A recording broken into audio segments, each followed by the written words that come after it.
Welcome to the best hot hatch Honda has to offer. This is a Honda Civic Type R FL5 from 2022, and this is a very spicy hot hatch. I mean, the one I'm in now is fully upgraded and it produces over 500 brake horsepower. It comes in just over 1,100 kgs, and well, it's absolutely fun to drive. Now the reason I'm behind the wheel of this car once again is because with update 1.62 to Gran Turismo 7, we can actually engine swap it.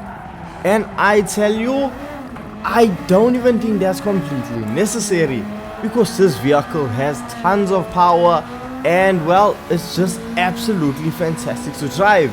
It's one of the cars that actually gets your heart pumping. It's exciting, it's rewarding, and it's easy to drive.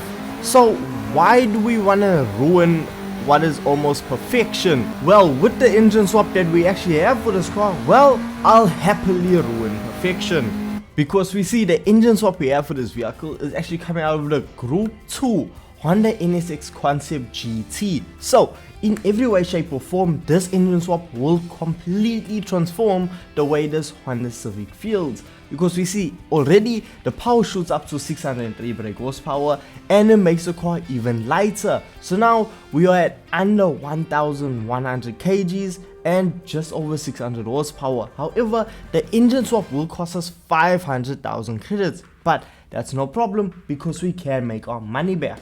And I'll tell you how shortly, because right now we see that we actually have no real customization for the engine, obviously because it's a race car engine. With it coming out of a professionally built race car, there's not really much you can do to increase the power of this engine. Well, except for adding a high RPM turbocharger, which will now shoot the power up to 838 brake horsepower, which is absolutely no joke. And considering the fact that this vehicle is still front engine front wheel drive, this could mean that well, we actually have a negative effect on it.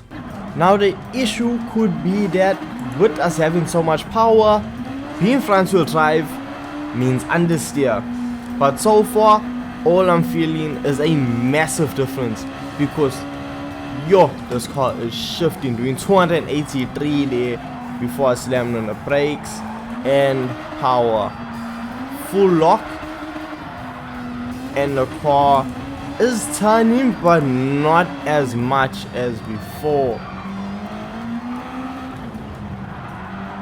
Luckily there is no torque steer, but there is understeer. We are spinning into sixth.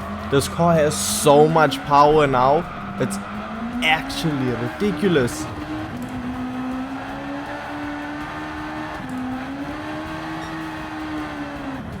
The car just does not stop spinning.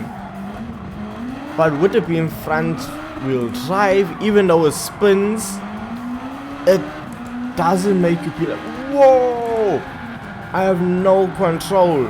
Okay, there are moments when that happens, but it's not bad. It really is not bad.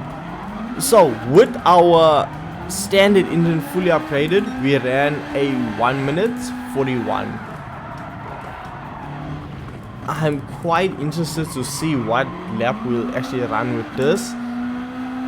But with us just lighting up the front tires, spinning's not winning and you aren't putting the power down, you're just wasting it. And well, see there, we're in fifth, it's still struggling for traction. Okay, it hooked and we ran a 139. We can do so much better.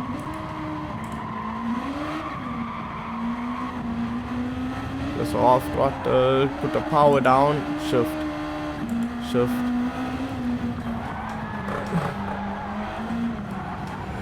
Come on. Come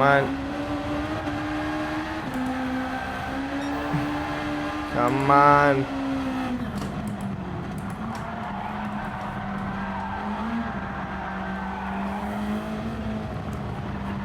Turning too soon there. Come on, power.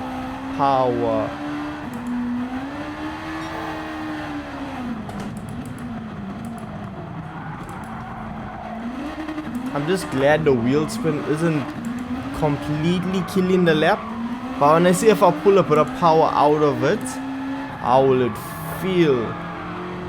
But honestly, I thought this was gonna be a lot worse. I'm just so glad that it's actually handy, it's actually decent, and it's still fun to drive.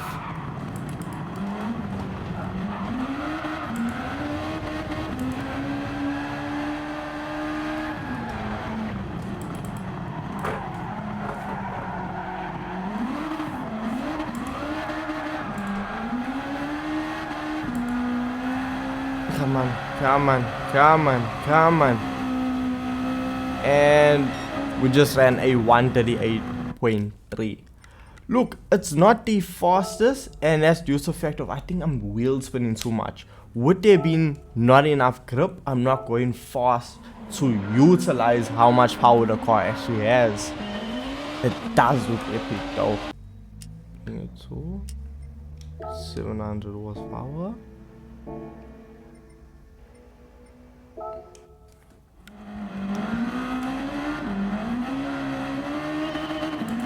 So what I've done now is bring the power down to 700, well 704 brake horsepower, and see now if that actually improves the lap time. Because we see, okay, it's not traveling as fast because we only did 273 there, but I need to see cornering. How's it working?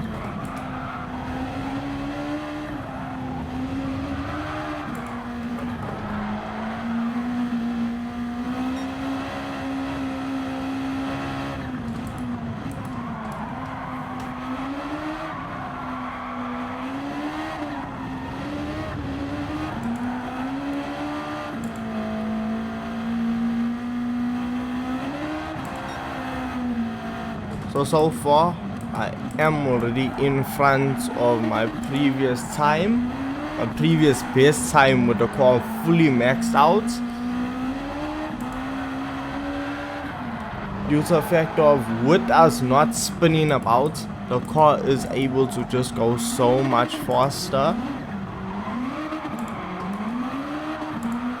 Due to no constant wheel spin, it gains traction faster, and because of that, it means faster lap times.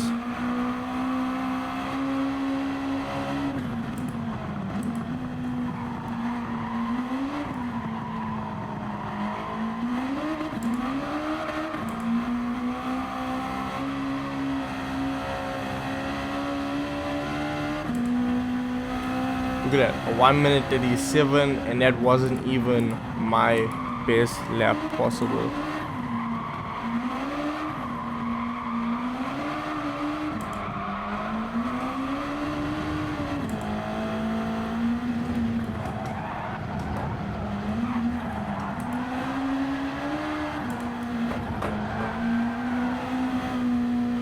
Bad first sector compared to the previous lap.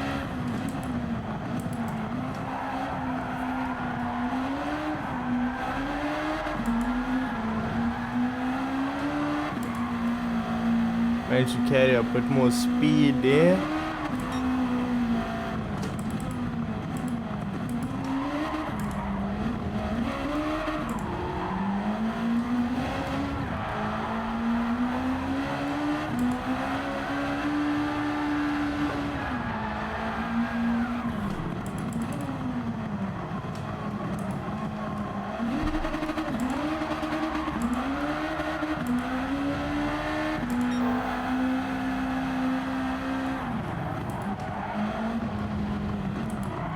The line right on the power shift and pull,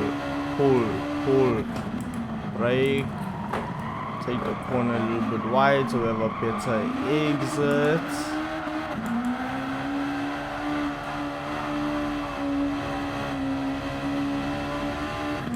Took long to gain traction, but there we go, 1 minute 36.9.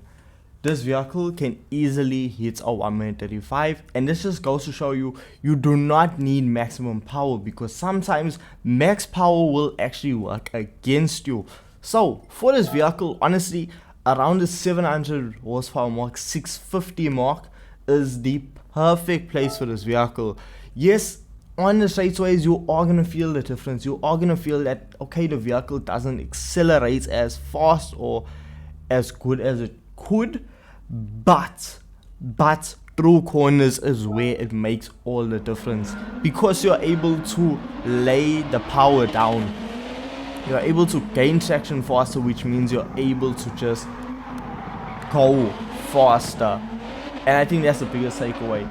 883 brake horsepower, if I'm not mistaken, that's how much you maxed out, is too much for the Honda. If you have massive straightaways, then obviously go for more power. But if you have a very technical circuit, I mean, Kyoto Driving Park isn't even that technical, but even still, the vehicle just, it felt so much better with less power in it. So the engine swap, it does have an issue where too much power, not too good. However, with this being a Group 2 engine, this should be an absolute beast. Around this, the WTC 700 around Le Mans, a race that is one of the best for money grinding, and with it being a Group 2 vehicle, this should have some extreme fuel saving. Like, it's gonna be extremely light on fuel. If we slap on fuel map level 3, we're just gonna do a single lap to prove a point. Just shift up a little bit early, and look at this, we're already gaining on the opponent so much. Just slightly raise the Audi there.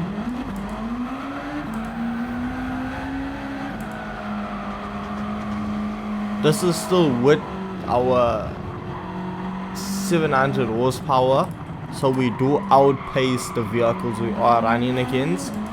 And with it being a Group 2 engine, well, it means we will have greater fuel efficiency. With a Group 2 engine, you should be able to see at least 4 laps of fuel, which is mad on a single tank. And well, we still have more than enough power to just fly by the opponents, because look at this. Like, they're standing still. We're doing 310, 315 before I got onto the brakes. Time wise, we are looking for a 4-minute lap time, somewhere around there. Sub 4 minutes would be incredible. Anything over 4 minutes is okay, but as long as it's not over 4 minutes 10 seconds, we are gonna be absolutely golden. And just like that, we are in first place.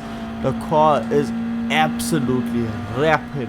So we just finished the lap time in 4 minutes and 8 seconds. Not the best, but at the same time, we can see I have 4 laps remaining with 80% of fuel left. This is with me doing semi-fuel saving, because I was shifting up early, but there were times when I let the gears run a lot longer. And as you can see, it's easy to handle. I'm already in first place by 13 seconds, so it's an absolute dream. And this engine swap is so perfect. Yes, fully upgraded. It is fun, which I will not lie, it's fun to drive. However, the perfect points in my opinion is around the 700 horsepower mark, because you are getting what, 100 more horsepower than what the standard engine is capable of, and I think that is the perfect amount. Anything over that, you are gonna experience a bit too much wheel spin in my opinion, but this is still a fantastic vehicle that can easily get this event done, can easily earn you money. So at 500,000 credits is something that you will pay, but you will make back, because once you get first in this event, well, you will earn 825,000 credits. So yes, you will make your money back and still have a profit from this vehicle. So what's there not to like about this engine swap?